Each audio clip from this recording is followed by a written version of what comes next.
मित्रों, दो तीन छोटे छोटे विषय हैं जिसके लिए आपको बुलाया है। पहला विषय तो आज प्रधानमंत्री जी ने देश भर के सभी मुख्यमंत्रियों के साथ वीडियो कॉन्फ्रेंसिंग की है।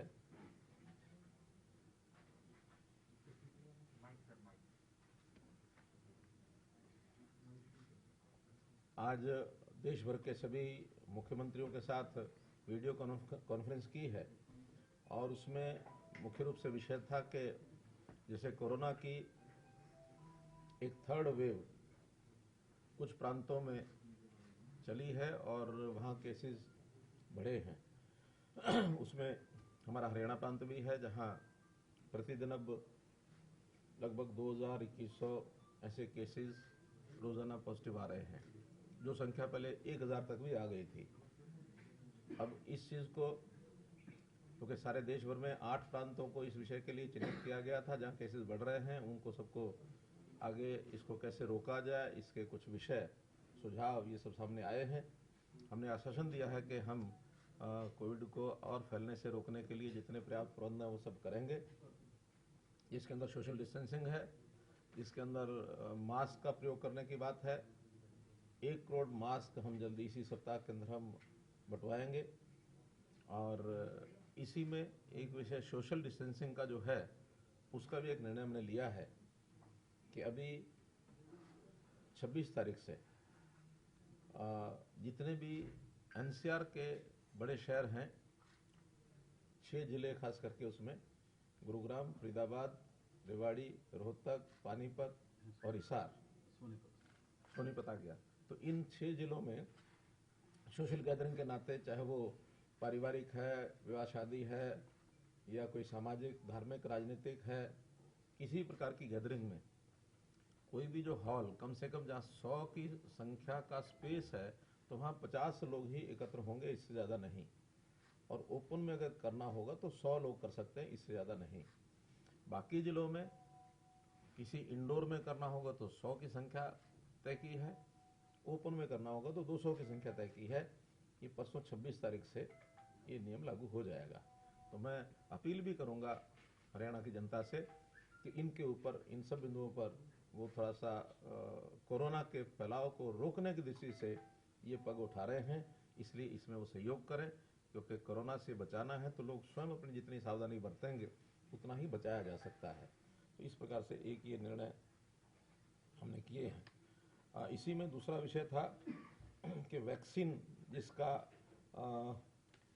भारत देश में भी 2 प्रकार की वैक्सीन का निर्माण होकर के उसका ट्रायल चल रहा है। दुनिया के कई देश भी वैक्सीन बना रहे हैं। तो हमारे ट्रायल का 3rd फेज इस समय शुरू हुआ है। बहुत जल्दी 3rd फेज समाप्ति के बाद ये आम नागरिक के लिए भी उपलब्ध हो, तो इसके लिए भी आज योजना रचना बनाने के लिए कहा है। उसके अंदर कैटेगरीज तय करेंगे कि कौन सी कैटेगरी को पहले, क्योंकि एक साथ देश में 130 करोड़ लोगों के लिए वैक्सीन उपलब्ध कराना संभव भी नहीं है।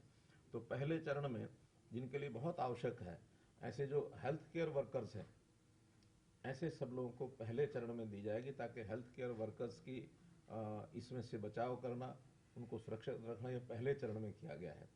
ऐसे ही दूसरे चरण में और जो पब्लिक की लाइफ की जो सर्विसेज हैं, जो आवश्यक हैं, ऐसे देश भर में इसको तय किया गया है। तीसरे में जो बाकी लोग हैं उनको आयु के अनुसार 2 चरण उसके बनाए हैं। तो 4 ऐसे कैटेगरीज बना करके और ये सारे 130 करोड़ लोगों तक वैक्सीन पहुंचे, ये एक टारगेट है। अब उसका एकदम निश्चित जो प्रोग्राम है वो बाद में दिया जाएगा कि कब तक वो वैक्सीन का ट्रायल समाप्त होगा और कब वो उपलब्ध होगी और कब से शुरू करेंगे। इसके लिए स्टेट की स्टीयरिंग कमेटी है, स्टेट टास्क फोर्स है, डिस्ट्रिक्ट टास्क फोर्स है। सुझाव तो है कि ब्लॉक तक की टास्क फोर्स बनाई जाए ताकि हर एक व्यक्ति तक उस वैक्सीन का जो इंजेक्शन है वो पहुंच सके। ये सारी फॉर्मेलिटीज पूरी करने के लिए कहा गया है। तीसरा विषय है कि जो मैं जनता से अपील करना चाहूँगा, किसानों से भी अपील करना चाहूँगा कि अभी जो किसान संगठनों ने दिल्ली कूच का जो एक आह्वान किया हुआ है, हम उसको उचित नहीं मानते हैं। और उसको उचित न मानते हुए लॉ एंड ऑर्डर की स्थिति बनी रहे, इसके लिए पुलिस के द्वारा कुछ सख्त कदम उठाए जाने की योजना बनाई गई है कि वो सख्त कदम उठाए जाएंगे। और इसमें जनता से अपील ये है कि 25 और 26 तारीख कम से कम पंजाब जाने वाले जो बॉर्डर्स हैं, हरियाणा पंजाब के जो बॉर्डर्स हैं, वहाँ जाने की तरफ थोड़ा अवॉइड करें। जीटी रोड पर, हाईवेज पर ना आए, क्योंकि उन रोड्स के ऊपर थोड़ा सख्ती बरती जाने की योजना है। और इसी प्रकार से 26 और 27 तारीख को हरियाणा दिल्ली के जो बॉर्डर्स हैं उन पर भी जाने को अवॉइड करें, इसके बिना ही अपना काम चलाएं। वहाँ भी उन 2 दिनों में सख्ती बरती जाने की एक योजना बनाई गई है, ताकि हम किसी प्रकार की लॉ एंड ऑर्डर की स्थिति को मेंटेन रखने के लिए हमारी पुलिस जो अलर्ट है, उस नाते से हमने ये व्यवस्था की है। और मैं किसानों को अपील करता हूँ कि ये जो कुछ किसान संगठनों ने आह्वान किया हुआ है, ये इसका कोई अर्थ नहीं है, क्योंकि जो 3 कानून केंद्र सरकार ने बनाए हैं वो किसानों के हित में हैं। उसमें हमने घोषणा की है, बार बार की है, अब फिर मैं कर रहा हूँ कि हमारे यहाँ हरियाणा में ना तो हम मंडियों को डिस्टर्ब करेंगे, बल्कि पहले से मंडियाँ जितनी हैं उसको ज़्यादा बढ़ाने की कोशिश करेंगे। और इसी प्रकार एमएसपी भी जो हमारे यहाँ विभिन्न फसलों की तय की गई है, चाहे वो केंद्र सरकार के द्वारा धान अथवा गेहूँ जो प्रोक्योरमेंट की जाती है वो तो होगी ही होगी। इसके अलावा हरियाणा सरकार ने भी बाजरा है, सरसों है, मूंग है, मूंगफली है, सूरजमुखी है, ऐसी सब फसलों के लिए हमने भी यहाँ अपनी एमएसपी के ऊपर खरीद जारी रखी हुई है और इसको लगातार जारी रखेंगे। इसके अंदर कहीं व्यवधान नहीं आने देंगे। इसलिए यही 2 शंकाएं किसानों की हैं। उन 2 किसानों की शंकाओं को दूर करने के लिए बार बार पहले भी कहा, आज भी मैं कह रहा हूँ, लेकिन क्योंकि कहीं ना कहीं एक वेस्टेड इंटरेस्ट कुछ लोगों का इस प्रकार का रहता है कि जो अपने इस वेस्टेड इंटरेस्ट को पूरा करने के लिए ऐसे समय समय पर आह्वान करते रहते हैं। इसके बाद किसान अगर मानो किसी प्रकार से हमारी अपील अगर स्वीकार करते हैं तो निश्चित रूप से किसान को इसका लाभ भी होगा और स्टेट में लॉ एंड ऑर्डर की स्थिति जो है वो भी ठीक बनी रहेगी। तो यही अपील आपके माध्यम से मैं करना चाहता हूँ। सर, इसमें कोई जिस तरह से अब हिमाचल ने रात का कर्फ्यू कराया है और कई जिलों में जैसे पार्टली एरियाज में जो बंद करने की बात है, हरियाणा में अभी कोई जो प्रभावित एरिया आपने बताए हैं, क्या नाइट कर्फ्यू या फिर कोई समय पे कुछ समय के लिए जैसे वहाँ पर कुछ टाइम के लिए से बंद करने वाली बात हो ताकि मूवमेंट ना हो? ऐसा हमको लगता है कि नाइट कर्फ्यू आदि लगाने का कोई बहुत बड़ा उपयोग लगता नहीं है, क्योंकि रात को तो वैसे भी कोई इस प्रकार की गैदरिंग ज़्यादा होती नहीं है। अगर होती है तो फंक्शंस में होती हैं, चाहे वो सोशल फंक्शंस हैं, पारिवारिक हैं, राजनीतिक हैं। इन फंक्शंस के ऊपर हमने जो थोड़ा सा किया सकते तो उससे ही काम ये चल सकता है। रात्रि कर्फ्यू में या हरियाणा में इस प्रकार की कोई चीज़ ज़्यादा नहीं होती कि रात्रि को बहुत ज़्यादा लोग निकलते हों। कहीं कहीं निकलने की ज़्यादा जो एक स्वभाव है लोगों का, जैसे मानो गुजरात में, क्योंकि वहाँ मौसम इन दिनों में भी ऐसा होता है कि रात को लोग खूब बाहर निकलते हैं। उन्होंने रात्रि कर्फ्यू लगाया तो उनके यहाँ इसका लाभ मिल सकता है। हमारे यहाँ हरियाणा में सर्दी के दिनों में रात्रि कर्फ्यू का कोई बहुत बड़ा लाभ नहीं है। दूसरा जो टास्क फोर्स बनाने का के लिए कहा है कि 100 से ज्यादा लोग नहीं इकट्ठे होने दिए जाएंगे, तो कुछ ऐसे संस्थान है या कुछ ऐसे इंडस्ट्रियल यूनिट्स है जहाँ कई सैकड़ों की संख्या में लोग काम करते हैं, तो वहाँ किस तरीके से सोशल डिस्टेंसिंग मेंटेन करेंगे? वहाँ पहले से ही गाइडलाइंस दी हुई हैं कि वो सोशल डिस्टेंसिंग का ध्यान में रख करके काम करने के लिए और लोगों को लाएं। और वहाँ पर जो भी काम करने वाले लोग हैं वो सोशल डिस्टेंसिंग का पालन करते हैं। फिर भी उसका आग्रह करेंगे कि काम करने वाले जितने संस्थान हैं वो नियमित कार्यक्रम उनका प्रतिदिन का है, इसलिए बहुत आसान है, वो कर भी सकते हैं। कैजुअल कार्यक्रम होते हैं उसमें लोग इकट्ठे होते हैं, भीड़ होती है। जहाँ नियमित प्रतिदिन कार्यक्रम होते हैं वहाँ संख्या कम ज़्यादा हो और सोशल डिस्टेंसिंग का, मास्क पहनने का सारा प्रावधान रखते हैं तो वो सावधानी से काम चल सकता है। रैलीज आप लोगों की है दिसंबर महीने में, ये तो कुछ रैलीज हैं आपकी दिसंबर महीने में, क्या उनको पोस्टपोन किया जाएगा क्योंकि कैब जो है आपने 200% का कर दिया? अभी तो उसमें समय काफ़ी है, तो उसका विचार करेंगे। जो टास्क फोर्स की बात आई है सर, ये जो आज सुझाव आया है वीडियो कॉन्फ्रेंस में कि ब्लॉक लेवल का टास्क फोर्स बनाई जाए, इसको लेके हरियाणा का क्या प्लान है? अभी तो उसको शुरुआत किया है हमने, स्टेट लेवल की स्टीयरिंग कमेटी और टास्क फोर्स बना ली है। डिस्ट्रिक्ट्स में भी 22 में से 17 या 18 जिलों में बन चुकी है। ब्लॉक लेवल की अब बनेंगी, क्योंकि विषय कुछ दिनों से शुरू हुआ है कि इसकी डिस्ट्रीब्यूशन वैक्सीनेशन की, अभी तो कोई एकदम डेट उसकी तय नहीं है, लेकिन पूर्व तैयारियां उसकी करने के लिए कहा गया, वो हम सब कर रहे हैं। सर, एक बात और है कि जैसे महाराष्ट्र ने कह दिया कि दिल्ली से आने वाले सभी को जो है अपना कोविड टेस्ट करा के आना पड़ेगा, वो भी 72 घंटे पहले। तो आप तो दिल्ली के बिल्कुल समीप रहते हैं, चारों तरफ से आपका एरिया घिरा हुआ है, तो आप लोग भी ऐसे भी प्लान कर रहे हैं कि ताकि लोग टेस्ट करा के आए इस इलाके में?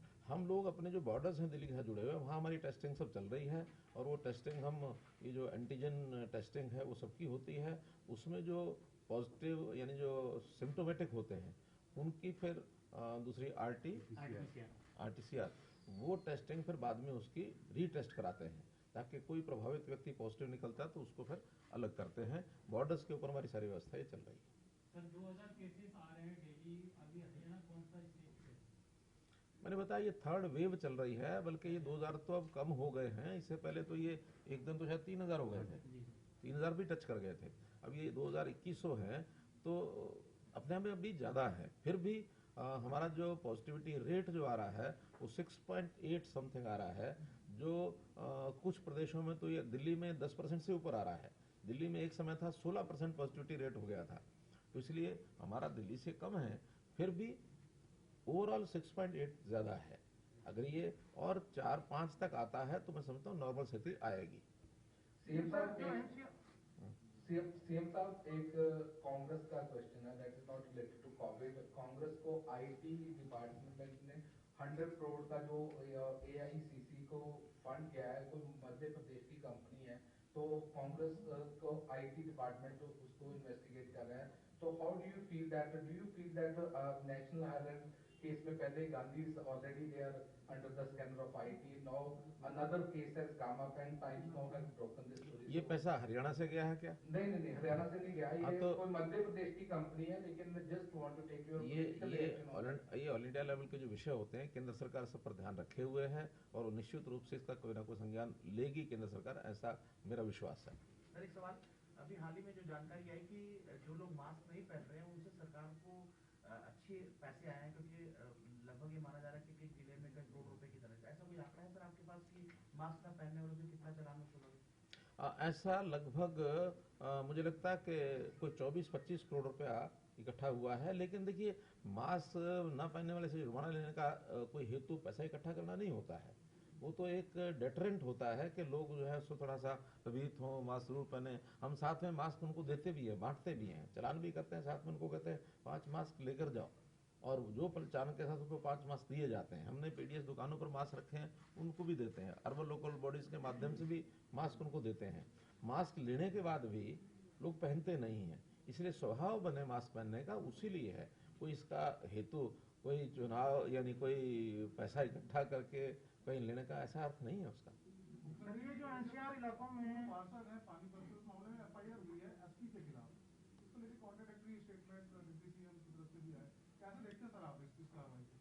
देखिए, पुलिस को मौके के हालात देख करके, और जो कंप्लेनेंट की जो एप्लीकेशन होती है उसके हिसाब से करना पड़ता है। क्या ठीक है क्या गलत है, ये सब इन्वेस्टिगेशन के बाद ही आता है।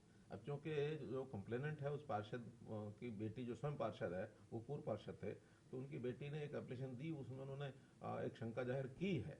तो जब शंका जाहिर की है तो एक नियम होता है। हमने कहा कि भी जो कोई एफआईआर लिखाना चाहता है तो फर्स्ट राउंड में, एफआईआर का मतलब होता है क्या, फर्स्ट इन्फॉर्मेशन रिपोर्ट।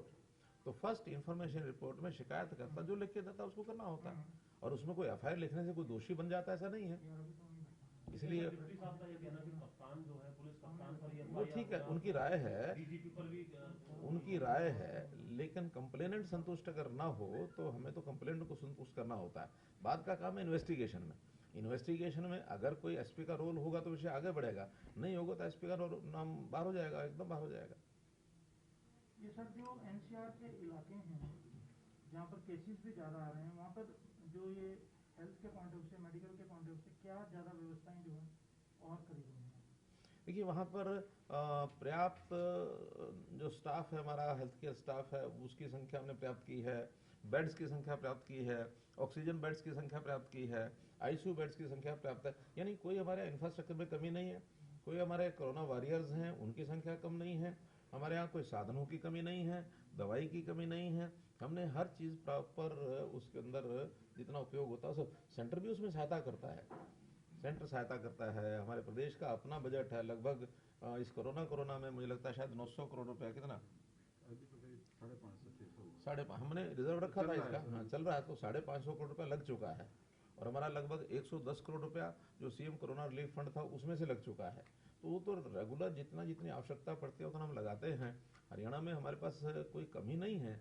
वहाँ जो पॉजिटिव हो रहे हैं उसकी संख्या कैसे घटे, इसके लिए हम प्रयत्न कर रहे हैं। सर, कोविड पर भी पॉलिटिक्स जो है वो लगातार हो रही है। दिल्ली का ये कहना है कि एनसीआर रीजन से जितना पोल्यूशन गया पराली जलाने के बाद, उसके कारण जो है नंबर ऑफ केसेस इंक्रीज हुए हैं। इस पॉलिटिक्स का किसी को लाभ होने वाला नहीं है। सर, शैलजा ने भी कहा है कि सरकार आंकड़े छुपा रही है, कोरोना को लेकर जो मृतकों की संख्या है उसको भी छुपा रही है, उसको भी कम बता रही है, और जो संक्रमित हैं उनकी भी संख्या कम बताई जा रही है। कुछ आंकड़े वो बता दे तो हम विचार कर लेंगे।